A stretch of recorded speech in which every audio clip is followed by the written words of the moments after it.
बारिश में गरीब ससुराल वालों ने खाया KFC चिकन। सुबह सुबह का वक्त था। मध्य रफ्तार से बरसात हो रही थी। रमेश और रोहन दोनों ही अपनी फैक्ट्री की तरफ जा रहे थे। ये बारिश के मौसम में भी ना कहीं आना जाना आफत हो जाता है बेटा। सच में बारिश कब आ जाए कभी कुछ पता ही नहीं चलता।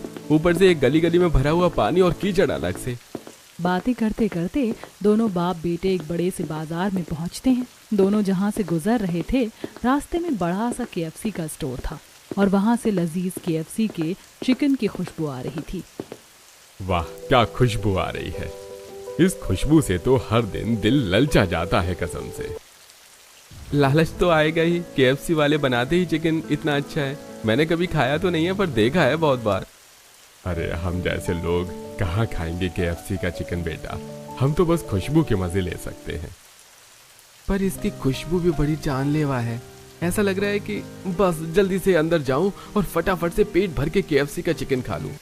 KFC के बाहर खड़े रमेश और रोहन अपना काफी वक्त जाया कर देते हैं। इसके बाद वह फैक्ट्री पहुंचते हैं और फैक्ट्री का मालिक उदय बड़े ही गुस्से में बोलता है, अरे तुम दोनों टाइम पर फैक्ट्री में नहीं आ सकते हो? हाँ वो साहब बाहर बारिश हो रही है ना, तो रास्ते में बहुत ज्यादा पानी भरा हुआ है, दिक्कत हो जाती है चलकर आने में। अरे तुम कोई रिक्शा ले लो, पैसे नहीं है क्या तुम्हारे पास? अब हम गरीब आदमी हैं साहब, रोज रिक्शा का किराया देंगे तो बचाएंगे कहाँ से। अरे ऊपर से तुम दोनों ने अपना हाल क्या बनाया हुआ है। सारे कपड़े मिट्टी में गंदे किए हुए हैं। बाहर इतना ज्यादा कीचड़ है, कितना भी बचा लें कपड़े तो गंदे हो ही जाते हैं। अरे तुम दोनों से तो बकवास करना ही बेकार है। अगर कल से तुम दोनों लेट आए ना तो मैं तो तुम्हारी तनख्वाह काट लूंगा। और जाओ अब जाकर काम पर लग जाओ। मालिक से डांट फटकार खाने के बाद रमेश और रोहन अपने काम पर लग जाते हैं। शाम होती है और तब भी बारिश हो रही थी। रमेश और रोहन भीगते हुए घर पहुंचते हैं जहां दोनों बच्चे, मैं नहीं खाऊंगा ये दाल चावल। मैं भी नहीं खाऊंगी, रोज रोज यही खाते हैं हम। मेरा मन भर गया है खा खा के ये सब। खा लो बेटा, पेट भरने के लिए जो मिल जाता है वो बहुत अच्छा होता है। नहीं खाना। अरे हर कोई पकौड़े खा रहा है, कचौड़ी खा रहा है, बारिश के मौसम में पराठे खा रहा है और हम रोज रोज वही दाल चावल। मुझे दाल चावल को देख देख कर अब उल्टी आने लगी है। मुझे नहीं खाने, हटाओ इनको। बच्चों ऐसे नहीं करते, चुपचाप खाना खा लो। हाँ, कितनी बार तुम्हें समझाया है कि खाने को लेकर जिद मत किया करो। बेचारे बच्चे मन मारकर जैसे तैसे दाल चावल खा लेते हैं और बाकी सभी लोग भी खाना खाकर सो जाते हैं। अगले दिन बच्चे गली में खेल रहे थे, तभी वहाँ पर दो अमीर पड़ोसी बच्चे आते हैं। अरे तुम दोनों क्या खेल रहे हो? कुछ नहीं, हम तो टीवी टावर खेल रहे हैं। तो मैं और सोनम भी खेलेंगे तुम्हारे साथ टीवी टावर। ठीक है, तो फिर आ जाओ, चलो खेलना शुरू करते हैं। सभी बच्चे आपस में टीवी टावर खेलना शुरू कर देते हैं। कुछ देर बाद अमीर बच्चों की दादी उर्मिला उनके पास आती है। अरे बच्चों, तुम्हारा खेलना हो गया है तो घर चलो, मैंने तुम्हारे लिए KFC का चिकन मंगाया है। अरे वाह, आप सच कह रही हैं दादी? KFC का चिकन, मजा आ जाएगा आज तो। इतना अच्छा मौसम, ऊपर से इतना अच्छा खाना, दिल खुश हो गया। आज तो जुबान की बल्ले बल्ले हो गई। तुम दोनों जल्दी से घर आ जाओ, मैं तब तक चिकन निकाल कर थाली में रखती हूँ।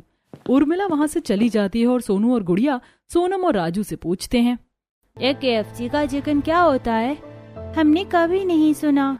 अरे तुम दोनों को भी इतना नहीं पता? अरे KFC का चिकन बहुत ज्यादा स्वादिष्ट होता है, एकदम कुरकुरा सा, और उसके साथ चटनी भी मिलती है, बड़ी स्वाद। खाकर तो मजा ही आ जाता है। हम तो जा रहे हैं खाने के लिए। बिल्कुल, चलो चलो जल्दी चलते हैं, फिर कभी साथ में खेलेंगे। राजू और सोनम की बात सुनकर अब गुड़िया और सोनू का दिल भी ललचा जाता है और दोनों खेलना छोड़कर घर जाते हैं और अपनी बुआ से कहते हैं, बुआ हमें KFC का चिकन खाना है।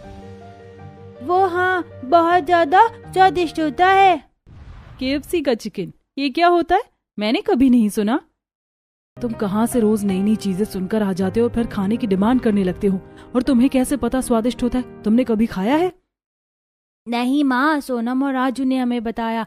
आज उनकी दादी ने उनके लिए KFC का चिकन मंगवाया था। सोनम कह रही थी वो बहुत ज्यादा लजीज होता है। उसकी बातें सुनकर ही मेरे मुंह में पानी आ गया, मुझे वही चाहिए। अरे बच्चों, पता नहीं बाजार में क्या कुछ आता रहता है।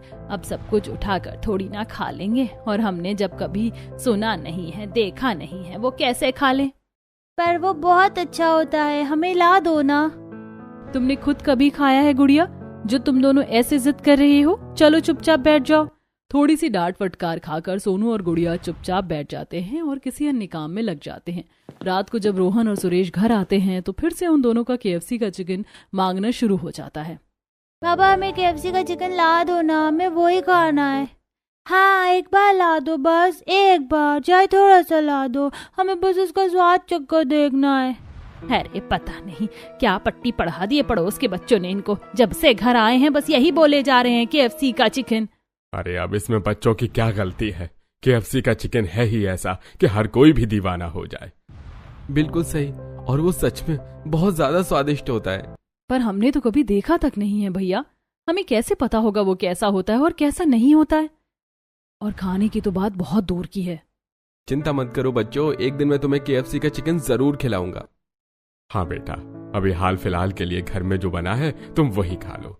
कुछ दिनों बाद रोहन के घर पर शर्मा जी, जो कि एक बहुत अच्छे घर से थे, वो एक दावत का इनविटेशन लेकर आते हैं। सुरेश भाई साहब, आप सबको आना है। अरे जी जी जरूर आएंगे शर्मा जी, आपने बुलाया है तो आना ही पड़ेगा। सब कुछ आपके सामने ही है, हम भी आपके जैसे ही थे, लेकिन आज कहाँ पहुँच गए हैं, पर हमारा दिल और रिश्ता आज भी वही है। बस यही तो मान सम्मान वाली बात है। चिंता मत कीजिए भाई साहब, हम समय पर पहुंच जाएंगे। चलिए ठीक है, मैं चलता हूँ, बहुत सारे काम हैं और भी कई लोगों को अभी न्योता देना बाकी है। शर्मा जी न्योता देकर चले जाते हैं और सभी लोग दावत में जाने के लिए बहुत ज्यादा उत्साहित हो जाते हैं। 2 दिन बाद दावत होती है और सभी लोग तैयार होकर दावत में पहुंचते हैं। तभी रोहन के कानों में ये बात आती है कि दावत में KFC का चिकन लगा है। अरे यहाँ पर KFC का चिकन लगा हुआ है? सच बोल रहा है बेटा, चल फिर जल्दी से चलते हैं। आज तो मैं KFC का चिकन खाऊंगा।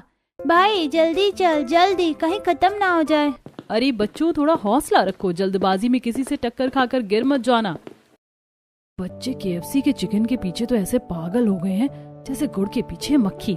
चल बहू, आज खाकर देख ही लेते हैं कि आखिर ये KFC का चिकन होता क्या है। सभी लोग KFC चिकन के पास पहुंचते हैं, लेकिन वहां पर चिकन बहुत थोड़ा सा बचा होता है और जो भी होता है उसमें से भी सभी परिवार वाले थोड़ा थोड़ा ले लेते हैं। और अच्छे से दावत खाने के बाद सभी लोग घर आते हैं। मजा आ गया। आहा क्या चिकन था, मुझे तो अभी भी बार बार मुंह में उसका स्वाद आ रहा है। सच में ही मुझे नहीं पता था कि KFC का चिकन ऐसा होता है। ऐसा चिकन तो मैं हर दिन खा सकती हूँ। हमारे बच्चे बिल्कुल सच बोल रहे थे, ये तो लाजवाब है, लाजवाब। देखा, मैंने कहा था ना, ऐसे ही थोड़े ना हम जिद कर रहे थे KFC के चिकन खाने की। थोड़ी और बातचीत करने के बाद सभी लोग सो जाते हैं। दिन गुजरते चले जाते हैं और एक दिन पायल घर पर नॉर्मल चिकन बना देती है। अरे बहू, वो KFC का चिकन खाने के बाद तो अब मेरा सादा खाने का मन नहीं कर रहा है। सच में भाभी, आप भी वैसे ही चिकन बना दो। वो चिकन तो क्या चिकन था। हाँ माँ, घर पर बना दो ना, फिर पेट भर कर खाएंगे। उस दिन तो बहुत थोड़ा मिला। KFC सुनते ही मेरे अंदर कुछ कुछ होने लगता है। अब मैं कहाँ से बना दूं वैसा चिकन? घर में जो कुछ था मैंने तो उससे ही बना दिया। अब यही है, इसे ही आप लोग खा लीजिए।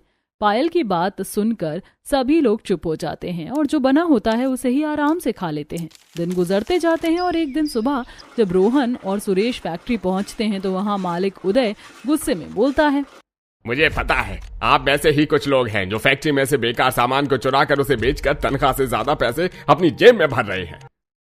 ये कैसी बात बोल रहे हैं साहब? भला ऐसा कौन कर सकता है फैक्ट्री में? क्या पता बेटा कौन कर रहा है, हम दोनों तो ईमानदारी से काम कर रहे हैं, हमें क्या ही मतलब है। अरे जिस दिन वो लोग मेरे हत्थे चढ़ गए ना, उस दिन मैं उन्हें फैक्ट्री से ऐसा बेइज्जत करके निकालूंगा कि आप सब लोग देखते रह जाएंगे। उदय की बात सुनकर फैक्ट्री के सभी लोग डर जाते हैं, लेकिन सुरेश और रोहन सामान्य रूप से अपना काम करते रहते हैं। शाम को दोनों बाप बेटे घर जा रहे होते हैं तो गलियों में पानी बहुत ज्यादा होता है। इस पानी में और नहीं चला जा रहा है, कुछ समझ नहीं आ रहा कहाँ पर गड्ढे हैं और कहाँ पर जमीन है। सच में बारिश ने तो इस बार बुरा हाल कर दिया है, ऐसे ही चलता रहेगा तो काम कैसे करेंगे। पहले घर तो पहुँचे, कहाँ पहले आधे घंटे में घर पहुँच जाते थे, कहाँ अब 2 घंटे लग जाते हैं हमें घर जाने में। रोहन इतना बोल रहा होता था कि तभी उसका पैर स्लिप होकर उसे चोट लग जाती है। आए आए, मर गया, मेरी कमर टूट गई, बड़ी जोर से लग गई। अरे बेटा तू ठीक तो है ना? थोड़ा देख कर चल बेटा। अरे अब और कितना देख कर चलूं पापा, आंखों में फिल्टर थोड़े लगाए जो कीचड़ के आर पार देख लूं। ले मेरा हाथ पकड़ बेटा और थोड़ा आराम आराम से चल। घर पहुंचकर तुझे मैं दवाई लगा देता हूँ। दोनों बाप बेटे घर पहुंचते हैं और सुरेश रोहन के गिरने की बात घर वालों को बताता है। ये बारिश तो आफत बन गई है, ना खुद बंद होती है ना हमें कुछ करनी देती है। जी आप लेट जाइए, मैं आपकी पीठ पर मलहम लगा देती हूँ, आपको आराम मिलेगा। हाँ मलहम लगा दो, सुबह काम पर भी जाना है, वरना फैक्ट्री का मालिक तो सुना सुना कर ही खून पी जाएगा। जाने कब इन हालातों से हमें छुटकारा मिलेगा, पर उससे पहले बस मौसम से छुटकारा मिल जाए। अनगिनत परेशानियों और बरसात की समस्याओं से घिरा हुआ रोहन का परिवार जैसे तैसे अपना जीवन बिता ही रहा होता है। एक शाम सुरेश और रोहन को पगार मिलती है और पायल उस दिन खाने में मटर पनीर बना देती है, लेकिन सोनू और गुड़िया उसे देखकर मुंह बना लेते हैं। यह क्यों बनाया है, हमें नहीं खाना ये। आप KFC का चिकन नहीं बना सकती क्या माँ, वो नहीं आता आपको बनाना? बेटा पर आज तो मैंने दाल चावल नहीं मटर पनीर बनाया है, फिर तुम दोनों ऐसे क्यों बोल रहे हो? क्योंकि हमें KFC का चिकन खाना है, आप जानती नहीं है क्या? आप क्यों नहीं बनाती हैं? हर कोई खरीद कर खा रहा है, बस हम ही नहीं खा रहे हैं। बेटा तुम्हें कितनी बार कहा है कि खाने का अनादर नहीं करते हैं। हमें खाना है, KFC का चिकन ही खाना है, वरना हम कुछ नहीं खाएंगे। खाएंगे तो बस KFC का चिकन खाएंगे, हमें वही ला कर दो। बेटा शांत हो जाओ, चुप हो जाओ। नहीं, KFC वही खाएंगे, ला कर दो। पायल को गुस्सा आ जाता है और वह अपने दोनों बच्चों की गाल पर जोरदार तमाचा मार देती है और बच्चे रोने लग जाते हैं। क्या कर रही हो पायल? बच्चे हैं और वो बच्चे तो जिद कर ही लेते हैं। लेकिन इन बच्चों को इतनी समझ तो है ना कि ये अपने घर के हालातों को समझे। हम नहीं खा सकते हैं KFC का चिकन। शांत हो जा बहू, इसमें बच्चों की कोई गलती नहीं है। अब कोई चीज अच्छी है तो हर कोई उसके पीछे जाएगा ही। हाँ बहू, बच्चों पर हाथ मत उठा, कोई बात नहीं, जाने दे, माफ कर दे। बच्चों को रोता देखकर अब पायल को बहुत बुरा लगता है और वह उन दोनों को अपने गले से लगाकर बोलती है, अच्छा चलो सॉरी, मैंने तुम पर हाथ उठाया, चलो मैं तुम्हें आइसक्रीम खिलाकर लाती हूँ। मेरे दोनों प्यारे बच्चे आइसक्रीम खाएंगे ना? मैं मैंगो वाली खाऊंगी और मैं दूध वाली खाऊंगा। ठीक है, मैं दोनों को आइसक्रीम दिला दूंगी, चलो चलते हैं। पायल अपने दोनों बच्चों को लेकर बाजार पहुंचती है और इससे पहले कि दोनों आइसक्रीम के ठेले तक पहुंचते तभी रास्ते में KFC का स्टोर आ जाता है और उसकी खुशबू से दोनों बच्चे स्टोर के बाहर ही जम जाते हैं। हाँ मुझे आइसक्रीम नहीं खानी है, KFC का चिकन भी खिला दो मुझे। हाँ माँ देखो ना, यहाँ पर तो दुकान भी है, खिला दो ना माँ। लेकिन मेरे पास बस 20 रुपए है बेटा, जिसमें तुम दोनों की आइसक्रीम ही आएगी। माँ खिला दो ना, प्लीज खिला दो ना। फिर कभी जिद नहीं करेंगे, खिला दो ना माँ, आज खिला दो बस। चुप हो जाओ, तुम जानते हो मैं अभी ये नहीं खरीद सकती हूँ। मान जाओ ना माँ, चली जाओ ना, ले आओ ना। लगता है बच्चे ऐसे नहीं मानेंगे। एक काम करती हूँ, अंदर जाकर पता कर लेती हूँ कि सबसे सस्ता चिकन कितने रुपए का है, फिर जब पैसे जमा हो जाएंगे तो मैं ले आऊंगी। माँ जाओ ना, अंदर जाकर चिकन लेकर आओ। अच्छा ठीक है, मैं अंदर जाती हूँ, तुम दोनों यहीं रुकना। पायल अंदर जाती है और अंदर का नजारा देखकर उसे थोड़ी हिचकिचाहट होती है, जिसके बाद वो काउंटर पर जाती है और बोलती है, यहाँ पर सबसे ज्यादा सस्ता चिकन कितने रुपए का है और उसमें हमें कितनी क्वांटिटी मिलेगी? मैडम 300 रुपए से स्टार्टिंग है, 300 रुपए में आपको 2 पीस, मेरा मतलब 2 टुकड़े चिकन के मिलेंगे।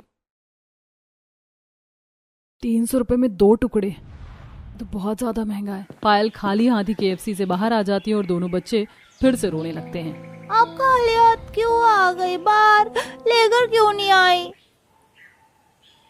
हमें यहाँ खड़ा करके चली गई और चिकन भी नहीं लाई। बोलो ना क्यों नहीं लाई माँ? क्योंकि ये बहुत ज्यादा महंगा है, मैं इसे नहीं खरीद सकती हूँ। चलो घर पर, अगर आइसक्रीम खानी है तो खाओ, वरना अपना मुंह बंद कर लो। अब नहीं खानी आइसक्रीम, रखो आप अपने 20 रुपए अपने पास, चलो घर जाना है हमें। उदास हुए दोनों बच्चे वापस पायल के साथ घर आ जाते हैं और पायल को भी अपने बच्चों का उदास चेहरा देखकर बहुत बुरा लगता है, लेकिन वह उन्हें रास्ते में आइसक्रीम दिलवाती है। ऐसे ही कुछ दिन गुजरते हैं और एक दिन गली में रहने वाले पारुल और सौम्या के यहाँ KFC की डिलीवरी वाले आते हैं। थैंक यू, ये लीजिए आपके पैसे। देख गुड़िया, उनके घर पर KFC आया है। हाँ भैया वही देख रही हूँ। सौम्या की नजर दोनों बच्चों पर पड़ती है। तुम दोनों वहाँ खड़े खड़े क्या घर को देख रहे हो? हमारे KFC के चिकन को नजर लगाओगे क्या? नहीं, हम क्यों नजर लगाएंगे, हम तो ऐसे ही देख रहे थे। अरे मुझे पता है तुम्हारा दिल ललचा रहा है, तुम जैसे भूखे नंगे ने कभी KFC का चिकन नहीं खाया होगा ना। खाया है ना, हमने भी खाया है, हमें पता है ये कैसा होता है। अच्छा, जरा बताना कहाँ पर खाया है तुमने? वो शर्मा अंकल है, उनकी दावत में खाया था। पता था तुम लोग बस फ्री का ही खा सकते हो, खुद की जेब से पैसा खर्च करके तो तुम केएफसी का खाली डब्बा भी नहीं ला सकते हो। पारुल और सौम्या दोनों ही गुड़िया और सोनू की खूब बेइज्जती करते और बेचारे बच्चे आंखों में आंसू लिए अपने घर आते और सारी बातचीत घर वालों को बताते हैं। भगवान, इस गरीबी के चलते मेरे पोता पोती को क्या कुछ सुनना पड़ रहा है। सच में काश कि हमारे पास इतने पैसे होते कि हम भी हर दिन केएफसी का चिकन मंगाकर अपने बच्चों को दे सकते, पर ऐसा नहीं है ना। और बच्चों को भी समझना चाहिए, हर बात पर लालच ठीक नहीं होता। पर हमने कुछ नहीं कहा था, हम तो बस दूर खड़े थे। दीदी अपने आप ही हमसे बोल रही थी। कोई बात नहीं बेटा, अब इसमें उनकी भी क्या गलती है, तुम जाने दो, सबकी बातों को दिल से नहीं लगाते। जैसे तैसे करके पायल अपने बच्चों के टूटे हुए दिल को फिर से जोड़ने की कोशिश करती है। दिन गुजरते जाते हैं और एक सुबह जब रोहन और सुरेश फैक्ट्री में काम कर रहे होते हैं। अरे बेटा, लगता है ये वाला सामान बेकार ही पड़ा हुआ है यहाँ पर। हाँ तो एक काम करते हैं, इसे उठाकर हम बाकी के बेकार सामान में रखते हैं, फिर मालिक को जो करना होगा वो अपने आप कर लेंगे। हाँ सही बोल रहा है तू, चल चलते हैं। तो इधर से उठा, मैं इधर से उठाता हूँ और रख देते हैं। हाँ ठीक है पापा, चलो उठाओ। दोनों बाप बेटा मिलकर बेकार सामान को बाकी के बेकार सामान के पास रखने जा रहे होते हैं और उन्हें ऐसा करते हुए मालिक खुद देख लेता है। मुझे पता था तुम दोनों ही हो जो फैक्ट्री से सामान चोरी कर रहे हो। अरे नहीं नहीं मालिक, हम तो बस इस सामान को रखने के लिए जा रहे थे। हाँ हाँ, हमने तो आज तक फैक्ट्री से मिट्टी तक नहीं चुराई है, सामान चुराने की बात तो बहुत दूर है। अरे तुम दोनों ना ज्यादा चालू बनने की कोशिश मत करो। तुम जैसे फटेहाल लोग ही होते हैं जो गरीबी का झूठा लिबास पहनकर अंदर ही अंदर चोरियां करते हैं। नहीं नहीं साहब, हम सच बोल रहे हैं, हमने कोई चोरी नहीं की है। और चोरी करने का ख्याल भी हमारे दिल में आया ही नहीं है। हाँ, हमें हमारी नौकरी से बहुत प्यार है। अरे लेकिन अब तुम्हारी नौकरी तुम्हारे हाथ से जा चुकी है। मैं अभी के अभी तुम दोनों को काम से निकाल रहा हूँ, दोबारा मेरी फैक्ट्री में नजर मत आ जाना तुम दोनों। उधर रमेश और रोहन को उसी वक्त काम से निकाल देता है। परेशान हुए दोनों बाप बेटे बारिश में घर पहुंचते हैं और उनका उदास चेहरा देखकर विमला बोलती है, हाजी क्या हो गया, आप दोनों इतना जल्दी कैसे आ गए और इतना परेशान क्यों हैं? हाँ भैया, क्या बात है, सब कुछ ठीक ठाक तो है ना? हमारे मालिक ने हमें काम से निकाल दिया है। उन्होंने हम पर झूठा चोरी का इल्जाम लगा दिया और हमारी बात भी नहीं सुनी। ये आप क्या कह रहे हैं? काम नहीं होगा तो फिर हमारा क्या होगा, घर कैसे चलेगा? कुछ न कुछ तो करेंगे ही बहू, ऐसे हाथ पे हाथ रखकर तो नहीं बैठे रहेंगे। अब कोई नई नौकरी तलाशनी पड़ेगी। रोहन और सुरेश की नौकरी चले जाने के बाद तो अब घर के हालात और ज्यादा खराब हो जाते हैं। दोनों बाप बेटे इधर उधर काम के लिए भटकते हैं, लेकिन उन दोनों को कोई पक्का काम नहीं मिलता है। ऐसे में एक दिन पायल बोलती है, जी सुनिए ना, मैं आपसे कुछ कहना चाहती हूँ। हाँ बोलो पायल, क्या बात है? जी घर चलाने के लिए अब आप इतनी मेहनत कर रहे हैं तो मुझे भी काम करने दीजिए। ये तुम क्या बोल रही हो? तुम वैसे ही घर का काम करती हो, ऐसे में बाहर का काम भी करोगी? जी कहीं पर झाड़ू पोछे का काम मिल रहा है, 2 पैसे घर में आ जाएंगे तो किसी जरूरत के समय काम आ जाएंगे। ठीक है पायल, मैं तुम्हारी बात भी समझ रहा हूँ। घर चलाने के लिए शायद अब हम दोनों को ही मेहनत करनी पड़ेगी। अब रोहन, सुरेश और पायल तीनों मिलकर कमाने लगते हैं और जैसे तैसे घर की रेलगाड़ी धीमी धीमी रफ्तार से चलने लगती है। ऐसे ही एक दिन जोरों की बारिश हो रही होती है और हर तरफ पानी ही पानी होता है और रोहन अपने घर जा रहा होता है। हे भगवान, घुटनों तक पानी जमा हो गया है, पता नहीं घर वालों का क्या हो रहा होगा। बस घर के अंदर पानी न जाए, इतना शुक्र रखना भगवान। अब जल्दी जल्दी घर जाना होगा वरना पानी और ज्यादा बढ़ जाएगा। रोहन थोड़ी आगे चलता है तो देखता है कि एक गाड़ी बारिश के पानी में फंसी हुई है। ये गाड़ी तो बहुत बुरी तरीके से पानी में फंसी हुई है और लगता है गाड़ी के अंदर भी कोई है। मुझे पास जाकर देखना होगा, शायद किसी को मदद चाहिए। रोहन गाड़ी के पास जाता है तो अंदर एक मनीष नाम का आदमी बैठा होता है जो जोर जोर से शीशे पर हाथ मार रहा होता है। अरे मुझे बाहर निकालो, पानी में फंसने की वजह से मेरी गाड़ी ठंडी होकर बंद हो गई है। अरे मेरा दम घुट रहा है, मुझे बाहर निकालो। साहब चिंता मत करो, मैं आपको बाहर निकालता हूँ, थोड़ा हौसला रखिए। रोहन गाड़ी का शीशा तोड़ने के लिए इधर उधर कुछ देखने लगता है, लेकिन पानी की वजह से उसे कुछ नजर नहीं आता है। मैं क्या करूं? अरे इन साहब को गाड़ी से बाहर कैसे निकालूं? अरे अगर थोड़ी और देर हो गई तो दम घुटने की वजह से ये अंदर ही बेहोश हो जाएंगे। एक काम करता हूँ, हाथ से ही शीशा तोड़ देता हूँ।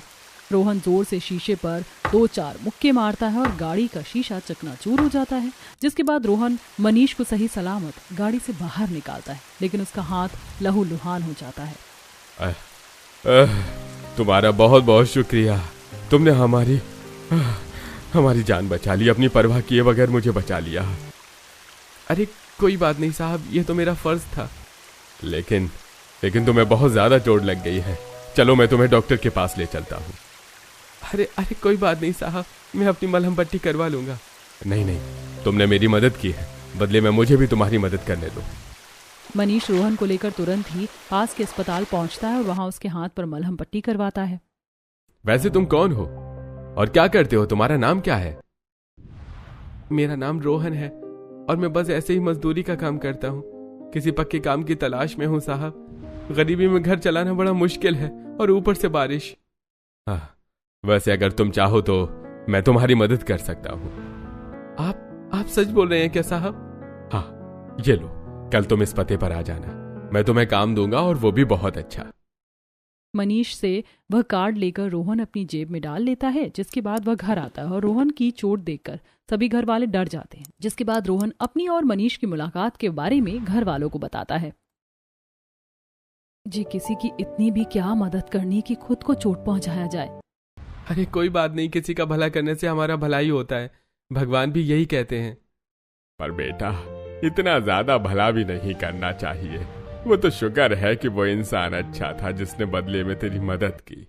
हाँ भैया, वरना कोई किसी की फिजूल मदद कभी नहीं करता है। अब देखते हैं, कल उस आदमी ने जिस पते पर बुलाया है वहां पर जाऊंगा, क्या पता कुछ काम मिल जाए। कुछ देर बाद सभी लोग खाना खाकर आराम से सो जाते हैं। अगले दिन रोहन उस कार्ड पर लिखे हुए पते पर पहुंचता है तो वह और किसी चीज का नहीं बल्कि KFC के एक स्टोर का ही पता था। रोहन अंदर जाता है और सामने ही उसे मनीष मिल जाता है। अरे रोहन, आगे तुम्हारा इंतजार कर रहा था। हाँ साहब, मैं आ गया, लेकिन आपने मुझे यहाँ क्यों बुलाया है? यहीं पर तो मैं तुम्हें काम पर लगाने वाला हूँ। ये मेरा ही स्टोर है, ये KFC मैं चलाता हूँ, यहाँ का मैनेजर हूँ मैं। अच्छा, तो इसका मतलब मुझे KFC में नौकरी मिलने वाली है? हाँ, क्यों, क्या हो गया? तुम इतना ज्यादा मुस्कुरा क्यों रहे हो? अरे नहीं, कुछ नहीं साहब, बस अच्छी जगह नौकरी मिल रही है ना, इस वजह से बहुत खुश हो गया। हाँ ठीक है, तो कल यहाँ पर पैर साफ सफाई के काम के लिए रख रहा हूँ। ठीक है साहब, मैं साफ सफाई कर लूंगा, कोई दिक्कत नहीं है। रोहन KFC में साफ सफाई करने के काम में लग जाता है। वहीं दूसरी तरफ पायल भी अपना काम कर रही होती है। अब महीने का आखिरी दिन आता है और रोहन को KFC से तनख्वाह मिलती है और साथ ही मनीष बहुत सारा KFC का चिकन पैक करके रोहन को देता है और बोलता है, ये लो रोहन, ये तुम्हारे और तुम्हारे परिवार वालों के लिए। अरे इसकी क्या जरूरत थी साहब, आज तो तनख्वाह मिली है, मैं तनख्वाह वैसे खरीद लेता। अरे नहीं, हमारे यहाँ हर महीने स्टाफ को कॉम्प्लीमेंट्री दी जाती है, तुम्हारे साथ साथ बाकी सभी लोगों को भी हमने चिकन दिया है। आपका बहुत बहुत शुक्रिया साहब, आज तो मेरे परिवार वाले खुश हो जाएंगे। हाँ ठीक है, कल मिलते हैं, जाओ अपने परिवार वालों के साथ KFC का चिकन खाओ और एंजॉय करो। दूसरी तरफ पायल भी घर पर तनख्वाह लेकर और चिकन लेकर पहुंचती है और वह घर पर ही KFC के चिकन जैसा चिकन बनाती है। रोहन भी थोड़ी ही देर में घर पहुंचता है और सारा चिकन पायल को देता है। अरे आज मैंने भी घर पर KFC वाला चिकन बनाया है और ये मुझे मेरे मालिक ने दिया है और उन्होंने कहा है कि हर महीने मुझे ऐसे ही KFC का चिकन मिला करेगा। भगवान की लीला भी न्यारी है, कभी हमारे पास खाने को थोड़ा सा भी नहीं था और आज इतना ज्यादा आ गया है। भगवान ने सच में किस्मत पलट दी। कहा हम थोड़े थोड़े स्वाद के लिए मरे जा रहे थे और कहा आज हमारे पास पेट भर कर खा ले, उसके बाद भी बच जाएगा। आज तो बहुत मजा आएगा, जी भर के KFC का चिकन खाऊंगा, बहुत सारा खाऊंगा। मुझसे तो रुका नहीं जा रहा है, माँ जल्दी से दे दो ना, थाली में डालकर दे दो। हाँ लो, तुम खाओ पहले। आज तो बच्चों का दिल खुश हो गया और सब कुछ बस आपकी वजह से हुआ है भैया भाभी। सच में तुम दोनों पति पत्नी ने मिलकर बहुत मेहनत की है। अरे कैसी बातें कर रहे हैं आप ससुर जी, ये तो हमारा फर्ज है। चलिए अब सब मिलकर KFC का चिकन खाते हैं। और क्या ठंडा होने का इंतजार थोड़े ना करना है, चलो सब बैठकर आराम से बातें करते हैं और अपनी आज शाम की दावत का मजा लेते हैं। सभी लोग एक साथ बैठकर घर पर बनाया हुआ केएफसी से आया हुआ चिकन खाते हैं, खूब सारी बातें करते हैं। गुजरते वक्त के साथ अब मनीष केएफसी में साफ सफाई की नौकरी के साथ साथ केएफसी में चिकन बनाने का काम भी करने लगता है। और एक दिन मनीष बोलता है, मैं तुम्हारे काम से बहुत ज्यादा खुश हूँ, तुम बहुत ही अच्छा चिकन बना रहे हो। आपका शुक्रिया साहब, सब आपकी मेहरबानी है। आप मुझे यहाँ ना लाते तो शायद ये सब कुछ ना होता। अरे तुम जो कर रहे हो अपनी मेहनत से कर रहे हो, इसमें मेरा कोई हाथ नहीं है। जी साहब, फिर भी शुक्रिया। अब मैं तुम्हारा प्रमोशन कर रहा हूँ, अब तुम सिर्फ और सिर्फ केएफसी में चिकन बनाने का काम करोगे। अरे ये तो बहुत खुशी की बात है। तो फिर अब मन लगाकर अपना काम करो, शिकायत का कोई मौका नहीं मिलना चाहिए। इतना कहकर मनीष रोहन की पीठ थपथपाता है और वहां से चला जाता है। अब लीडर बनने के बाद रोहन को अच्छे पैसे मिलने लगते हैं और उससे अकेले की कमाई से ही घर बहुत अच्छे से चलने लगता है। इसके बाद पायल को भी बाहर जाकर काम करने की जरूरत नहीं पड़ती है और घर में केएफसी के चिकन को लेकर किसी को भी तरसना नहीं पड़ता है।